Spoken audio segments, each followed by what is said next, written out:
Justin Mosier didn't believe in ghosts, at least not the supernatural kind. He lived in a world of cold steel and ironclad contracts, where everyone wanted a piece of his power and no one was invisible. Until he saw her. While the city's elite looked right through Eva Hicks, treating her like a glitch in the marble scenery of the gala, Justin found himself tracking her every shadow. She was the only person in the room not trying to catch his eye, and that made her the only person worth watching. When she accidentally backed into the restricted balcony, she didn't tremble because she knew he was the man who controlled the city's underworld. She trembled because she'd interrupted a man's privacy and was terrified of being a nuisance. In a world of calculated masks, Eva Hicks was the first honest thing he'd seen in years. And Justin Mosier was a man who kept what he found. If you want to see what happens when the most dangerous man in the city decides to stop the one woman the world refuses to acknowledge, stay until the end. This is a story of how an invisible girl became a king's only obsession. Hit that like button and drop a comment with your city so I can see how far this story travels. The Starlight Gala didn't just display wealth, it used it as a weapon. Every diamond necklace was a barrier, and every designer suit was armor. Eva Hicks stood near the towering floral arrangements, her simple dress and slightly messy hair feeling like a neon sign of her ordinariness. She was a master of the wallflower lean, calculating the exact angle to stand so she wouldn't be bumped by the socialites who treated her like air. "Is that really the Hicks girl?" A voice cut through the air, sharp as a glass shard. "I thought she'd finally realized she doesn't fit the guest list." Polite, icy laughter followed. Eva didn't look up. She focused on her phone, counting the seconds until she could disappear back into her quiet apartment where numbers didn't judge and spreadsheets didn't whisper. Desperate for a breath of air that wasn't perfumed with arrogance, Eva slipped toward the service corridor. It was silent, lined with heavy oak doors. She let out a breath she'd been holding all night, only to freeze as a shadow detached itself from a doorway. "You're very good at hiding," a voice rumbled, low, dangerous and entirely too close. Eva spun, her heel catching on the carpet. She expected to fall into the shadows and be forgotten again. Instead, a large, warm hand caught her by the chin, forcing her gaze upward. For the first time in her life, Eva Hicks was being looked at, not through, by a man with eyes as cold as winter and a grip that told her he had no intention of letting her go. The air inside the Starlight Gala was thick with the scent of expensive lilies and the sharp metallic tang of oversized egos. Everywhere Eva Hicks looked, there was a sea of perfect porcelain skin, surgically tightened smiles and gowns that cost more than her entire college education.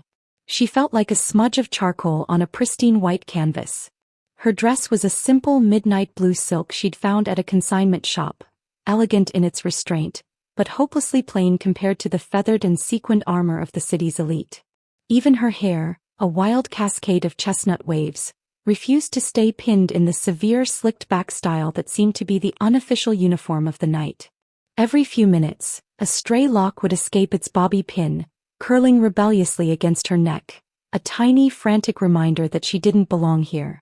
Eva moved through the ballroom with the practiced grace of someone who had spent a lifetime trying not to be seen. She drifted along the edges of the room, keeping her back to the shadows and her eyes focused on the architectural molding of the ceiling. It was safer that way. To the people around her, she wasn't a person. She was an obstacle to be stepped around, a minor inconvenience in the path to the champagne fountain. She watched as a group of socialites laughed, their voices high and melodic like shattering glass, their eyes scanning the room for anyone of importance and sliding right over her as if she were made of air. She retreated toward a massive floral arrangement, using the towering orchids as a shield. She could hear the snippets of conversation, talk of mergers, offshore accounts and the latest scandals at the country club. It was a language she didn't speak. Her world was one of quiet libraries and the steady, predictable rhythm of a keyboard. Here, the silence she carried with her felt heavy and awkward. She clutched her small velvet clutch to her chest, her knuckles white. "I heard the Mosier group is actually showing up tonight," a woman whispered nearby, her voice tight with a mix of fear and excitement. "The board is terrified." "He doesn't do galas," her companion replied, checking her reflection in a silver tray. "Justin Mosier stays in the dark. If he's here, someone is in trouble." Eva didn't know much about Justin Mosier, only that his name acted like a sudden drop in temperature whenever it was mentioned. She didn't care about power or the dangerous men who wielded it. She just wanted the clock to move faster. She looked down at her wrist, counting the beats of her own heart to pass the time. 10 more minutes, she told herself. 10 more minutes of being a ghost and then she could vanish for real. She took a step back, intending to slip further into the shadows of the heavy velvet curtains, unaware that the quiet corner she had chosen was about to become the center of a very different kind of attention. The invisibility she had spent years perfecting was about to be stripped away by the one man who made it his business to see everything. The heavy velvet curtains felt like a sanctuary, a thick barrier of midnight fabric that muffled the shrill laughter and the clinking of crystal behind her. Eva pressed her back against the cool stone wall of the corridor, closing her eyes and letting the silence wash over her. She just needed a minute. 60 seconds of not being the invisible girl in the discount dress. 60 seconds where the air didn't feel like it was being sucked out of her lungs by the sheer weight of judgment. But the silence wasn't as empty as she thought. A scent reached her first, not the floral, cloying perfume of the ballroom, but something deep and grounded. Cedarwood, expensive tobacco, and a faint, metallic edge of rain. "The gala is that way," a voice remarked. It wasn't loud, but it carried a resonant, vibration-like quality that seemed to hum right through the stone wall and into Eva's spine. Her eyes snapped open and her heart did a frantic, painful kick against her ribs. Standing just a few feet away, partially draped in the shadow of a heavy oak door, was the man the whispers had warned her about. Justin Mosier was taller than he appeared in the grainy news photos, his presence so dense it seemed to distort the very air around him. He was dressed in a suit so black it swallowed the dim hallway light, his silhouette sharp and predatory. He wasn't looking at his phone or a drink. He was looking directly at her, his expression a mask of cold, focused intent. Eva's first instinct was to flee. It was her only instinct. She murmured a jagged, half-formed apology, her head bowing instinctively as she tried to sidestep him. She made herself small, tucking her shoulders in and preparing to melt back into the crowd where she could be nobody again. But as she moved to pass, he didn't step aside. He shifted with a fluid, terrifying speed, his arm reaching out to rest against the doorframe, effectively barring her path. The movement was silent, but the finality of it felt like a cage door slamming shut. I'm sorry, I was just leaving," she stammered, her voice barely a thread of sound. She wouldn't look up, her eyes fixed on the polished shine of his shoes. "I didn't mean to intrude on your... I'll go back to the party." "Why?" he asked. The single word was a command for an explanation. "Because I don't belong here," she whispered, the honesty slipping out before her filters could catch it. "Nobody even knows I'm here. I'm a ghost. Please let me go." She tried to move again, but his other hand came up not to grab her, but to gently yet firmly take hold of her chin. He tilted her face upward, forcing her to abandon the safety of the floor. His fingers were warm, his touch possessive and unshakable. Eva found herself staring into eyes that were an unsettling, piercing gray, the color of a storm over a winter sea. For the first time in her life, she felt the full, unfiltered weight of another person's attention. He wasn't looking through her. He was dissecting her, seeing the messy hair she tried to hide and the vulnerability she wore like a second skin. "They look through you because they are blind," Justin said, his thumb brushing the line of her jaw with a slow, deliberate pressure that made her breath hitch. "But I don't like losing things that catch my interest, Eva Hicks. And I've decided that you aren't going anywhere." The fear was there, sharp and cold, but beneath it was a strange, dizzying heat. He knew her name. The man who commanded the city's shadows had been watching the girl who lived in the light of a computer screen. He didn't move his arm. He didn't release her chin. He simply stood there, a wall of power and dark promise, refusing to let her vanish back into a world that didn't deserve to see her. The ballroom and its cruel laughter felt a million miles away, replaced by the heavy, suffocating reality that she had finally been found. The air in the private security hub was several degrees cooler than the rest of the mansion, smelling of ozone and the quiet hum of high-powered servers. Justin sat in a leather chair that felt more like a throne, his gaze fixed on a wall of monitors that flickered with the cold blue light of high-definition surveillance. He didn't look like a man at a party. He looked like a general surveying a battlefield. His fingers traced the edge of a crystal tumbler, but he hadn't taken a sip. He was waiting for the digital replay of the night to tell him the story that the gala's polished guests would never admit to. He signaled his head of security and the footage began to roll. The cameras at the Starlight Gala were state-of-the-art, designed to catch the slightest slip of a hand or a hidden expression, and they had captured Eva Hicks with brutal clarity. Justin watched as she entered the room, her shoulders hunched as if she were trying to occupy the smallest amount of space possible. He saw her being bumped by a waiter who didn't even pause to apologize, his tray narrowly missing her shoulder. He watched as a group of women in shimmering silks gathered near the ice sculpture, their body language sharp and exclusionary. Then the audio kicked in, filtered through the directional microphones hidden in the chandeliers. He heard the snide remarks about her dress, the thrift store relic, they called it. He watched as a man in a tailored tuxedo intentionally stepped on the hem of her gown, causing her to stumble, while his friends shared a private, ugly laugh. The footage showed Eva's face, not angry, just profoundly resigned. She looked like someone who had been told her entire life that she was an intruder, and she had finally started to believe it. Justin's jaw tightened, a muscle leaping in his cheek. To the rest of the room she was a non-entity, but to him she was a revelation of unvarnished truth in a house full of lies. He leaned forward, his eyes narrowing as he watched a blonde woman intentionally spill a drop of red wine onto Eva's blue silk and then walk away without a word. The cruelty was casual, practiced, and entirely beneath the dignity of the world Justin intended to build. He didn't feel pity for Eva, he felt a protective, simmering rage. These people lived on the surface of life, judging others by the labels they wore, unaware that they were mocking a woman who had just caught the eye of the only man they truly feared. "Get me the names," Justin said, his voice dropping into a register that made the security chief straighten instinctively. He didn't need to specify which names. The woman in the sequins, the man who tripped her, and the pair by the champagne fountain. "I want their holdings, their debts, and their deepest insecurities by morning." He watched the screen one last time, freezing the image on a close-up of Eva as she slipped toward the corridor where he had eventually found her. Her eyes were wide, luminous, and filled with a quiet strength that her bullies were too shallow to recognize. Justin reached out, his thumb brushing the cold glass of the monitor where her face was frozen in a moment of isolation. The world had spent years teaching Eva Hicks to stay in the shadows, to accept being overlooked and mistreated. But the world was about to learn that Justin Mosier didn't tolerate anyone touching what belonged to him, even with a look or a whispered word. The punishment wouldn't be loud or violent.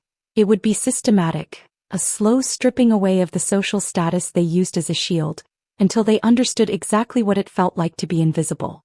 The return to the main ballroom felt like walking into a trap, but the heavy, grounding presence of Justin Mosier at Eva's back acted as a shield she didn't yet know how to carry.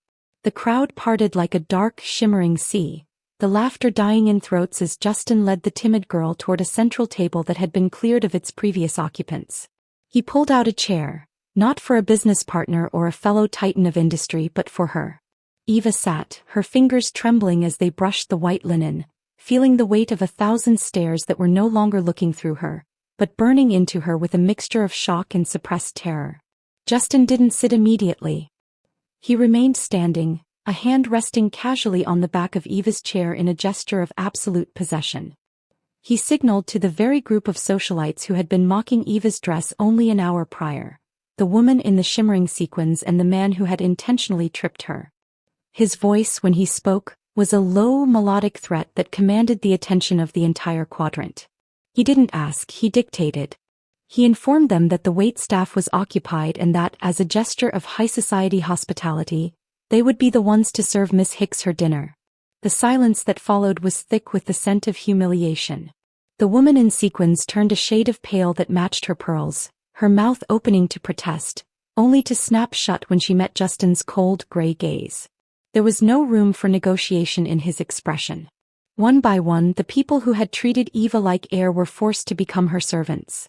They brought the silver trays, their hands shaking as they poured her wine and placed the delicate porcelain plates before her. The man who had laughed at her calculator was now forced to describe the vintage of the champagne, his voice cracking under the pressure of Justin's watchful eyes. Eva looked up, her breath hitching as she saw the roles completely reversed. The people who had made her feel small were now shrinking under the weight of her presence, or rather, the presence of the man who had chosen her. She felt a surge of dizzying heat, not of triumph but of profound realization. Justin wasn't just feeding her, he was reordering the world around her. He was forcing the elite to acknowledge the woman they had discarded, turning their own social hierarchy against them. "Eat Eva," Justin murmured, leaning down so his lips were mere inches from her ear. His voice was a private anchor in the middle of the public storm. "You spent the night being starved of respect. It's time you were filled." She picked up her fork, her movements slow and deliberate. As she took a small bite of the sea base, she realized that the taste of the food mattered less than the atmosphere of the room. The air was no longer suffocating. For the first time she felt the space around her expand, carved out by a man who refused to let her be a ghost. The socialites stood by, waiting for her next move, their faces twisted in a forced, painful politeness. Justin watched them with the detached interest of a scientist observing an experiment, his hand never leaving the back of Eva's chair, ensuring they knew that every kindness they offered her was a debt they owed to him. The transition from her cramped, familiar studio to Justin's penthouse felt like being transplanted from a dusty bookshelf to a gallery pedestal. The high-rise was a cathedral of glass and steel, perched so high above the city that the streets below looked like veins of pulsing neon. When the elevator doors slid open, Eva didn't find the dark, brooding fortress she had expected. Instead, she was met with light, terrifying, unfiltered light that poured through floor-to-ceiling windows, leaving no corner for a girl like her to hide. The apartment was a masterpiece of cold minimalism. White marble floors that echoed every hesitant footstep, furniture that looked more like sculpture than something meant for rest, and an expansive view that made her feel more exposed than she had ever been on the gala floor. Justin didn't usher her in with grand gestures. He simply walked to the center of the room, his presence immediately grounding the airy space. He watched as Eva hovered near the entryway, her fingers nervously pleating the fabric of her coat. She felt the familiar urge to find a shadow, a wall to press against, but here the walls were transparent. In her old life, being watched meant being judged or scrutinized for her flaws, a sensation that had always made her skin itch with anxiety. But as Justin's gaze tracked her movements, the sensation was different. It wasn't the clinical, cold surveillance of a security camera or the mocking assessment of the socialites. It was a weighted, purposeful attention that seemed to anchor her to the spot. She walked toward the window, her breath hitching as she looked out over the horizon. "It's so open," she whispered, her voice sounding small against the vastness of the skyline. "I feel like everyone can see me." "No one can see you up here, Eva," Justin replied, his voice drifting from just behind her shoulder. He didn't touch her, but she could feel the heat radiating from him, a stark contrast to the chilled air of the glass palace. "Down there you were invisible because they didn't care enough to look. Up here you're visible because I refuse to look at anything else." The realization sent a shiver through her that had nothing to do with the height. In her apartment she had been safe because she was forgotten. Here she was safe because she was the center of a very dangerous man's world. She turned to find him studying her, his gray eyes catching the reflection of the city lights, making them look like molten silver. He wasn't looking at her dress or her hair. He was looking at the way she held her breath, the way her pulse fluttered in the hollow of her throat. For years she had mistaken being ignored for being safe. Now, under the heavy, silent weight of Justin's stare, she understood the terrifying difference. Being watched was a threat, but being seen, really seen in a way that stripped away every defense, was a transformation she wasn't sure she was ready for. Yet as he gestured toward a room that had been prepared specifically for her, filled with the scents of cedar and fresh rain, Eva realized the glass apartment wasn't a cage. It was a stage, and for the first time in her life she was being asked to play the lead. The morning light hit the glass apartment with a clinical brilliance, turning the marble floors into a blinding white sea. Eva stood in the center of the living area, her shoulders instinctively rounded, her gaze fixed on the intricate pattern of her own shoelaces. It was her default setting, the posture of someone who spent her life apologizing for the space she occupied. She heard the rhythmic, heavy tread of Justin's boots behind her, a sound that usually signaled a need to scatter, but here there was nowhere to go. Justin stopped directly in front of her, his presence casting a long, sharp shadow that swallowed her feet. He didn't speak at first, simply observing the way she curled inward. Then with a slow, deliberate movement he reached out. He didn't grab her. He placed 2 fingers under her chin much like he had in the corridor and began to apply a firm, upward pressure. It was a silent command to abandon the safety of the floor. As her head rose, she felt the familiar prickle of anxiety, the urge to blink or look away from the intense gray storm of his eyes. "The floor has nothing to tell you, Eva," he said, his voice a low, gravelly vibration in the quiet room. "And the people in that ballroom aren't gods. They only seem tall because you're looking at them from the bottom of a well." He stepped back, but his gaze remained locked onto hers, a physical weight she had to push against just to stay upright. He told her to walk across the room, to imagine she was carrying a secret that everyone else was desperate to know. Eva tried, but her first few steps were hesitant, her chin dipping back toward her chest the moment his fingers left her skin.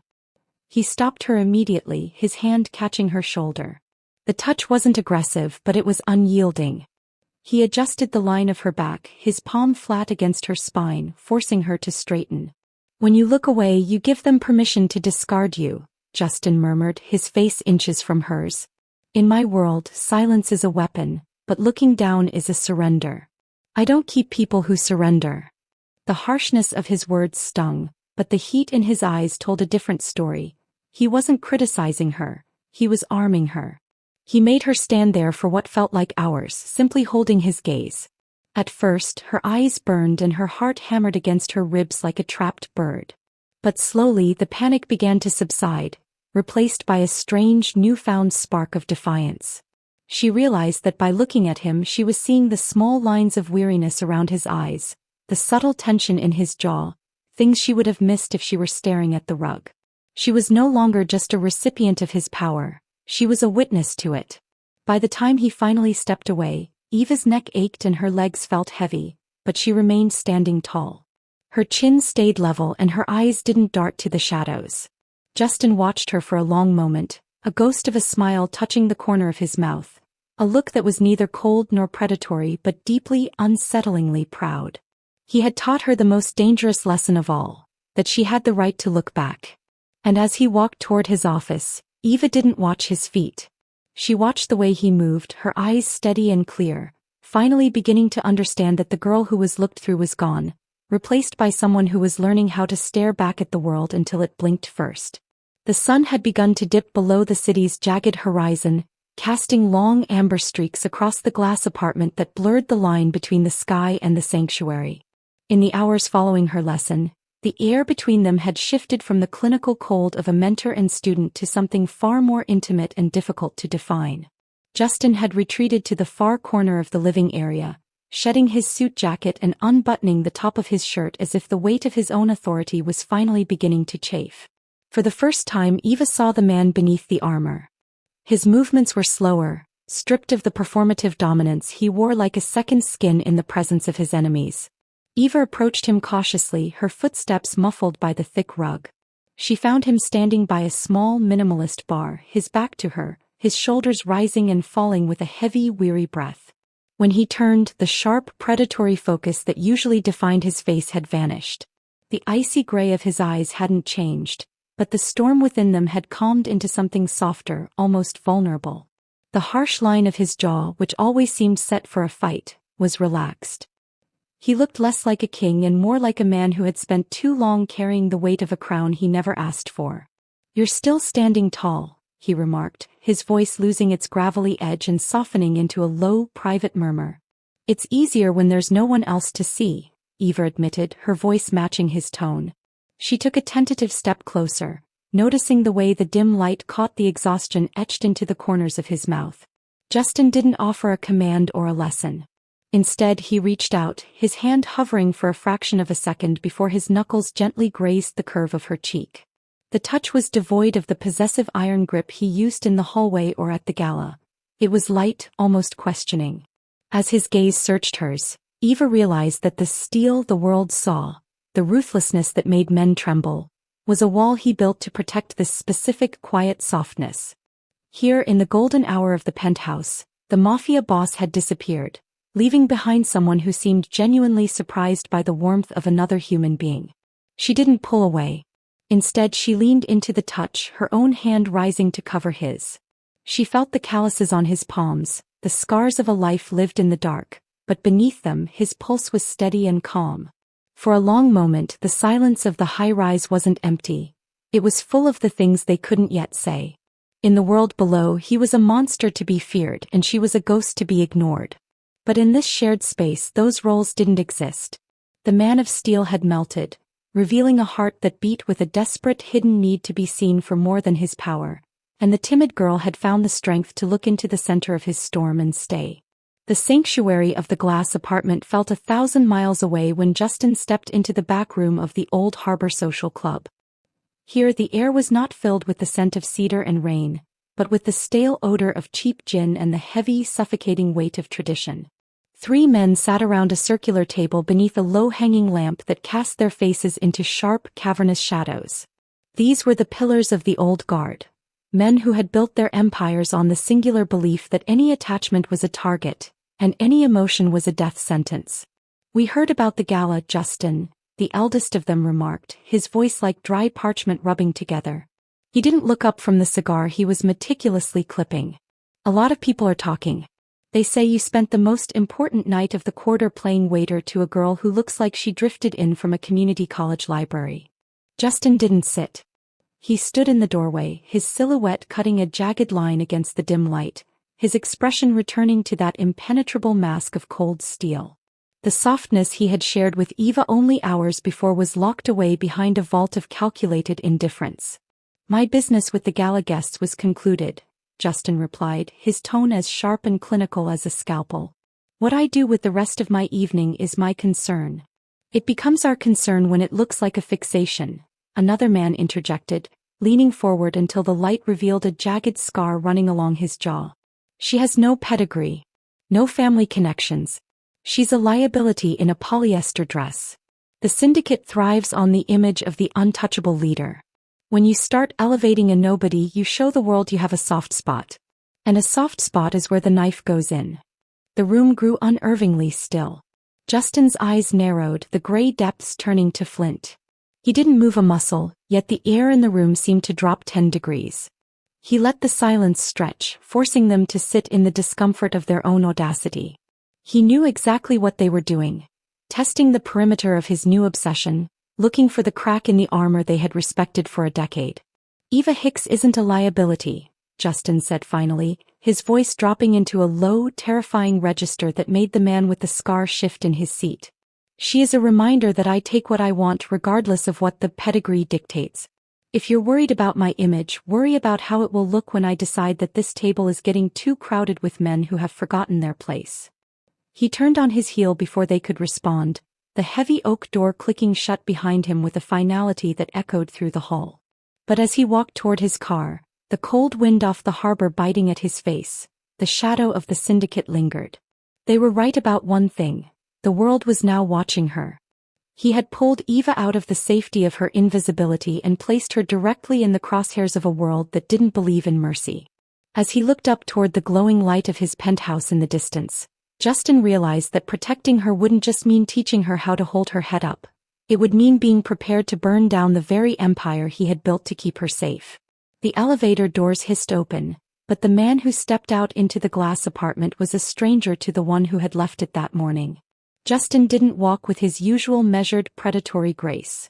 His stride was heavy, almost uneven, and his hand was pressed firmly against his side, his knuckles white against the dark fabric of his waistcoat. The air around him didn't hum with power tonight. It bled with a raw, jagged exhaustion that made the expansive penthouse feel suddenly too large and far too cold. He didn't look for Eva, instead heading straight for the low-slung leather sofa, collapsing into it with a harsh, ragged exhale that broke the oppressive silence of the room. Eva emerged from the shadows of the kitchen, her heart hammering a frantic rhythm against her ribs. She had seen him angry and she had seen him cold, but she had never seen him diminished. As she drew closer, she saw the dark stains spreading across his white shirt, not a splash of wine this time, but the deep, unforgiving crimson of reality. He had been betrayed. The news had reached the penthouse in fragments. Whispers of an ambush at the docks, a trusted lieutenant who had sold a route to the syndicate, but seeing the physical toll of that disloyalty was different. The mask of the untouchable boss had cracked, revealing a man who looked, for the first time, profoundly tired of the blood on his hands. "Justin," she whispered, her voice trembling as she knelt on the marble floor beside him. She reached out, her fingers hovering near his wound, terrified that touching him would make the nightmare more real. He didn't flinch, but he didn't look at her either. His head was tilted back against the leather, his eyes closed, his breathing shallow and hitched. "It was Marco," he rasped, the name sounding like a curse in the quiet room. 15 years of trust, traded for a percentage of a harbor he'll never live to see. He finally opened his eyes, and the gray depths were no longer a storm, they were a void. The betrayal had stripped away the steel, leaving behind a hollowed-out vulnerability that made Eva's chest ache. He wasn't the man who forced the world to bow. He was a man who had been knifed in the back by the only family he thought he had left. Eva didn't pull away this time. She didn't let her shyness dictate her movements. She found the first aid kit she had tucked away weeks ago and began to work, her hands surprisingly steady as she cut away the ruined silk of his shirt. As she cleaned the shallow graze along his ribs, she felt the tremors running through his massive frame, not from the pain of the wound but from the weight of the isolation. Justin Mosier, the man who saw everything, had been blind to the one threat that mattered. "They think this makes me weak," Justin murmured, his gaze finally settling on her face, searching for the judgment he expected to find. "They think because I brought you here I've lost my edge. Maybe they're right." Eva paused, her eyes meeting his with a clarity that surprised them both. She saw the blood, the betrayal, and the crushing loneliness of his position, and she didn't look away. "Being human isn't a weakness, Justin," she said, her voice soft but anchored with a newfound strength. "And being alone is only a choice until you let someone in." She finished bandaging him, her palm resting flat against his chest, feeling the heavy rhythmic thrum of his heart beneath her skin. In the dim light of the penthouse, the glass walls no longer felt like an exposure. They felt like a barrier against a world that demanded he be a monster.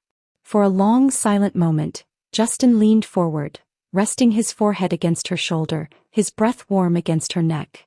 The king of the city had surrendered his crown to the only person who didn't want it, finding a different kind of power in the quiet, messy honesty of a girl who refused to look through him, even when the mask was broken. The second time Eva Hicks entered a ballroom, the air didn't feel like a weight pressing against her chest. It felt like a stage waiting for her arrival.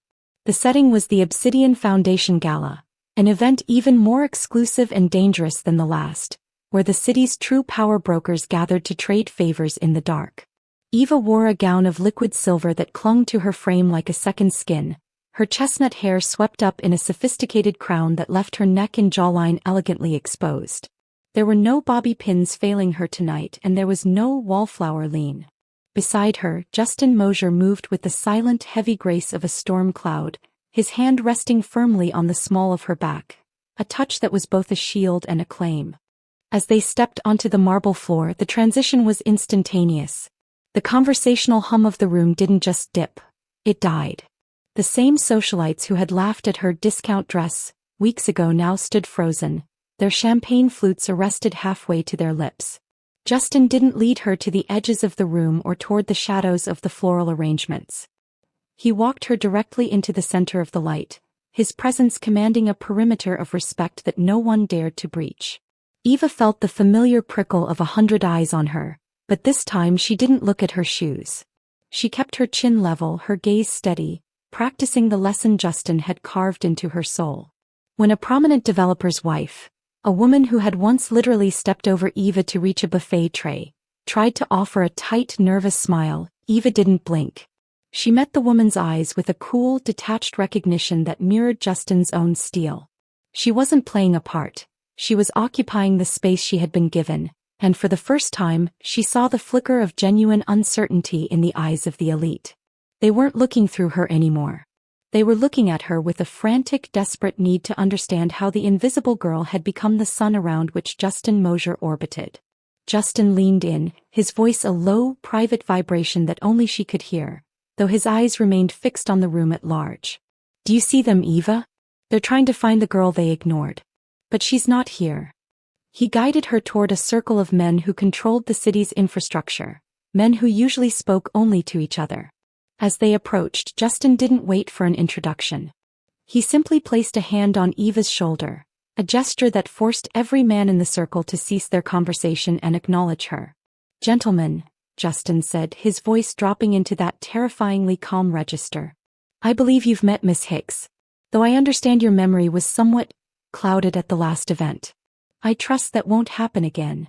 The men scrambled to find their words, their previous arrogance replaced by a fawning, sweating politeness. Eva watched them, realizing that their power was built on the same fragile vanity they had used to mock her. She didn't feel a rush of spite, she felt a profound sense of clarity. She wasn't just standing by Justin, she was standing on her own feet, anchored by the knowledge that being seen was a choice she was finally making for herself. As the music swelled and the gala continued, Eva moved through the crowd not as a ghost, but as an inhabitant of the light, her silver dress reflecting the brilliance of a world that could no longer afford to look away. The transition from the high glamour safety of the gala to the cold, damp reality of a concrete warehouse happened in a blurred heartbeat of violence and shadow. Eva had only been alone for 3 minutes, the time it took for Justin to step away to settle a security discrepancy at the valet, when the world she was just beginning to trust collapsed. 2 men, their faces obscured by the darkness of the parking garage, had moved with a clinical, terrifying efficiency. They hadn't spoken, they hadn't needed to. The heavy, sweet scent of a chemical-soaked rag had been the last thing she remembered before the silver gown and the bright lights of the ballroom were replaced by the biting chill of an abandoned industrial site near the docks. When Eva's eyes finally fluttered open, her first instinct was the one she had practiced for 24 years. To remain perfectly still, to be invisible, and to hope that if she didn't make a sound, the danger would simply pass her by. But as she sat on a rusted metal chair, her wrists bound with coarse zip ties that bit into her skin, she realized the rules had changed. She was no longer a ghost that people looked through. She was a prize, a piece of leverage meant to draw Justin Mosier into a killing field. A man emerged from the gloom, his footsteps echoing like gunshots against the hollow floor. It was the man with the scarred jaw from the syndicate meeting, the one who had called her a liability in a polyester dress. He leaned down, his breath smelling of stale coffee and malice, and gripped her chin just as Justin often did. But where Justin's touch was an anchor of possession, this man's grip was an invasion of cold, calculating cruelty. "He's coming for you, little ghost," the man sneered, his eyes scanning her silver dress with a mocking contempt. "He's breaking every rule we have for a girl who doesn't even know how to scream. I wonder, when the bullets start flying, will you still be worth the transition he's trying to make? Or will you just be another shadow we erase?" Eva felt the familiar, paralyzing wave of passivity rise up to drown her. Her heart hammered a frantic, terrified rhythm, and for a moment she wanted to close her eyes and wait for the end. But then she felt the phantom pressure of Justin's fingers beneath her chin from their lessons in the glass apartment. She remembered his voice telling her that looking down was a surrender, and that he didn't keep people who surrendered. She realized that if she remained a victim, she wasn't just failing herself. She was the trap that would kill the only man who had ever truly seen her. The fear didn't vanish, but it sharpened. As the scarred man turned his back to bark orders into a radio, Eva didn't collapse into tears. Instead, she forced her head up. She looked at the room not with the wide eyes of a prey animal, but with the analytical clarity of the accountant she had been. She mapped the exits, noted the number of guards, and felt for the jagged edge of the rusted chair leg behind her wrists. She was terrified, her entire body trembling with the effort of staying upright, but she refused to look away from the darkness. For the first time, the timid girl wasn't waiting for a savior. She was becoming a participant in her own survival, waiting for the exact moment the shadows shifted so she could prove that the most dangerous thing about a ghost was its ability to strike from the places no one bothered to look. The damp chill of the warehouse floor seeped through the silver silk of her gown, but Eva didn't focus on the cold. She closed her eyes not out of fear, but to sharpen the one sense she had honed over a lifetime of being overlooked: her hearing. In her world of spreadsheets and quiet corners, she had learned that people spoke freely around those they considered part of the furniture. Her captors were no different. They paced the concrete floor, their heavy boots rhythmically striking the ground as they traded clipped sentences, convinced that the timid girl was too paralyzed by terror to understand the gravity of their words. "The south gate is the only one with the old sensors," one man muttered, his voice echoing near a stack of rusted shipping crates. "If Mosier comes through the main entrance, he's walking into a crossfire. The syndicate wanted him boxed in by midnight." Eva's mind, trained for the precision of data entry, began to catalog the information with cold efficiency. She didn't just hear noise, she heard numbers. 3 guards by the door. 2 on the catwalks above. A frequency change on their radios every 15 minutes. She realized that her invisibility was no longer a curse. It was a tactical advantage. These men didn't see a woman. They saw a pawn, a silent object they could discuss their plans around without a second thought. They spoke of the perimeter weaknesses and the hidden snipers near the rafters, unaware that the girl they mocked was building a mental map of their entire operation. When the scarred man returned, leaning down to check the tension of her zip ties, Eva didn't let her gaze drop. She looked at the radio clipped to his belt, noting the specific channel display, and then at the slight bulge in his jacket that betrayed the location of his backup weapon. She was no longer just waiting to be saved. She was gathering the keys to the kingdom. Still silent, the man hissed, his eyes searching hers for the frantic pleading he expected. "You really are a ghost, aren't you? No scream, no fight. Just a hollow little thing." Eva didn't correct him. She let him believe in her passivity, using it as a cloak to hide the fire that was beginning to burn in her chest. She had spent years listening to the world whisper its secrets because it thought she wasn't important enough to hear them. Now she was using that same overlooked skill to dismantle the trap meant for the man who had finally made her feel seen. As the guards moved away to prepare for Justin's arrival, Eva felt the jagged edge of the metal chair leg against the plastic of her restraints. She began to saw, her movements small and invisible, her mind repeating the details of the South Gate and the midnight deadline. The timid girl was gone. In her place was a silent observer who finally understood that her greatest weakness was, in fact, her most dangerous weapon. The silence of the warehouse was shattered not by the roar of an engine, but by the heavy rhythmic thud of a flashbang detonating at the north entrance. The blinding white light and disorienting ring of the explosion sent the guards into a panicked scramble, their boots thundering against the metal catwalks as they rushed toward the source of the noise. But the man they were waiting for didn't come through the front door. Justin Mosier emerged from the shadows of the South Gate, the very weakness Eva had overheard, moving with the silent, lethal grace of a predator who had spent his life navigating the dark. He didn't scream her name.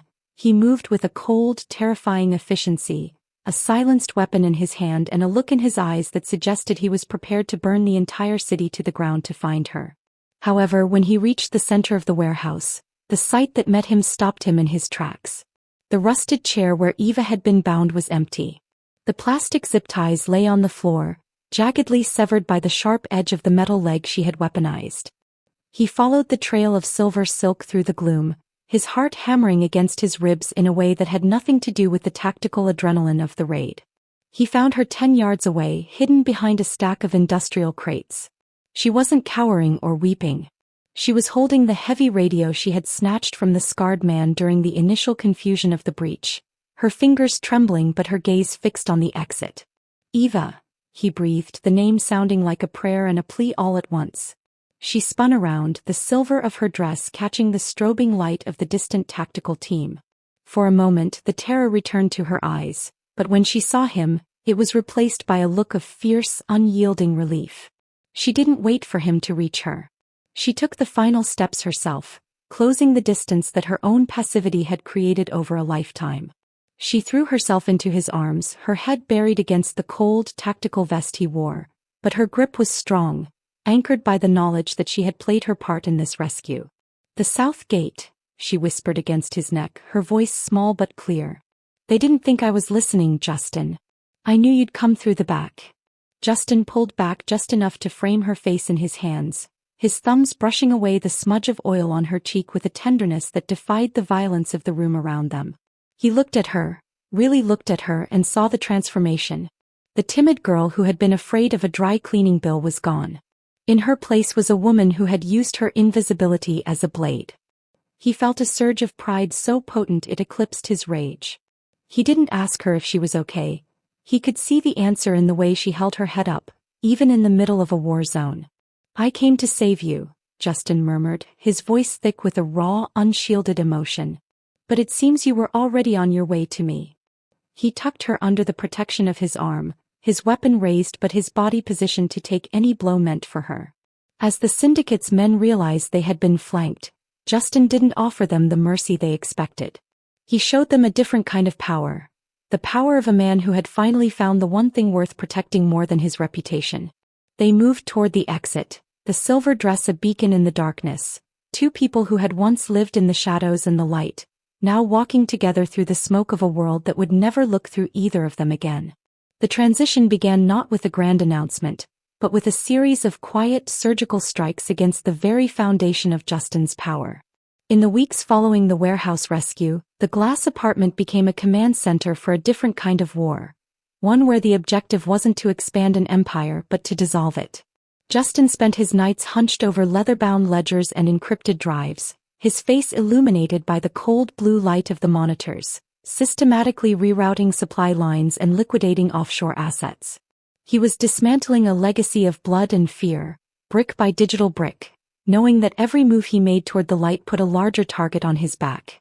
He was stripping away the crown that had protected him for a decade, all for the sake of a future where Eva Hicks would never have to look over her shoulder. Eva sat across from him, her own laptop open, her mind for numbers proving to be the ultimate weapon in this final campaign. She watched as he made the calculated moves the syndicate had always praised him for, but now those moves were designed to sever ties with the families who had built the Mosier name.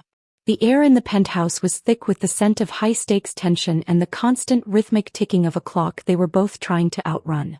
Justin's exit strategy was a masterpiece of corporate sabotage.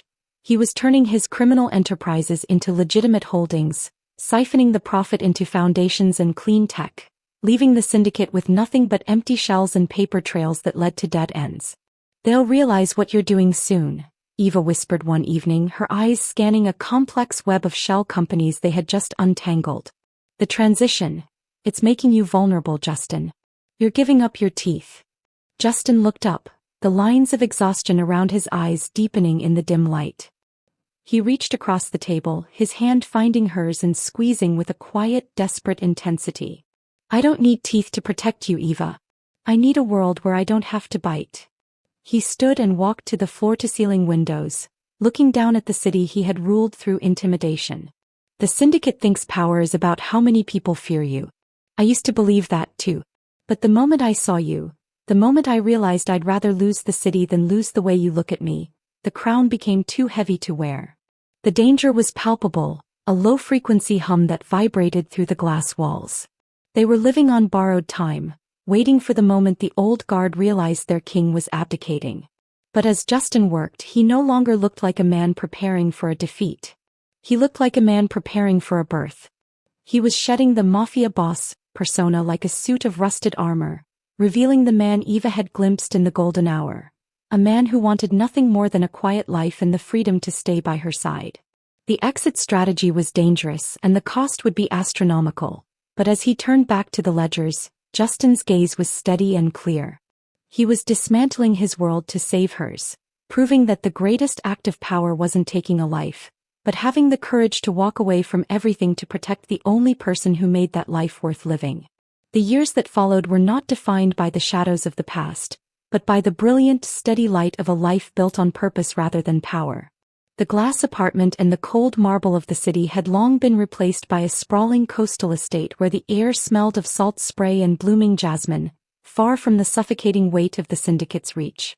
In this new world, Justin Mosier didn't command through fear, and Eva Hicks didn't survive through invisibility.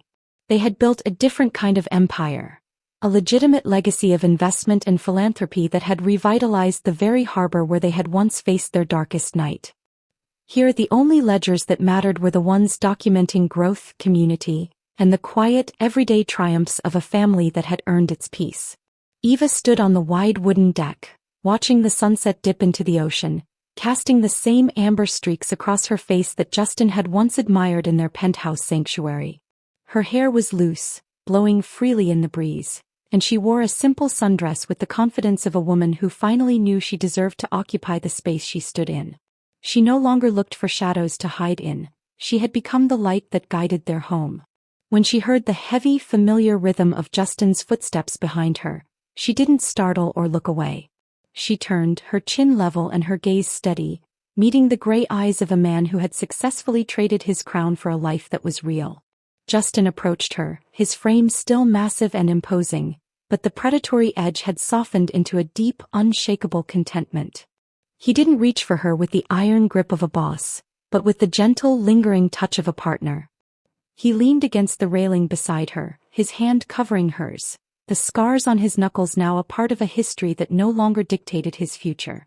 They stood in a silence that was full and rich, a testament to the years of hard-won honesty and the dangerous transitions they had survived together. The world had tried to keep them in their boxes, him as a monster and her as a ghost, but they had refused the roles, choosing instead to be seen for exactly who they were. "I saw the reports on the harbor project," Eva remarked, her voice clear and resonant, no longer a hesitant whisper. "The new school is officially at capacity. You did it, Justin. You gave them a future that isn't built on blood." Justin looked out over the water, his expression reflecting a pride that went far deeper than any territory he had ever ruled. "We did it, Eva," he corrected her, his voice a low, warm vibration. "I only had the courage to walk away because you were there to walk toward." He turned to her, his thumb brushing her cheek with a tenderness that had only deepened with time. "You were never invisible to me. You were the only thing that was ever clear." As the stars began to poke through the deepening blue of the sky, the echoes of the gala and the warehouse felt like a lifetime ago, a dream they had both woken up from. They weren't hiding anymore, they were free. They had navigated the sharp edges of a violent world to find a place where they could simply exist, looked at and truly seen, respected and entirely whole. In the quiet of the evening, the man who refused to let her leave and the girl who learned to stand her ground found the ultimate victory. A love that didn't require a crown, only the simple, profound courage to stay,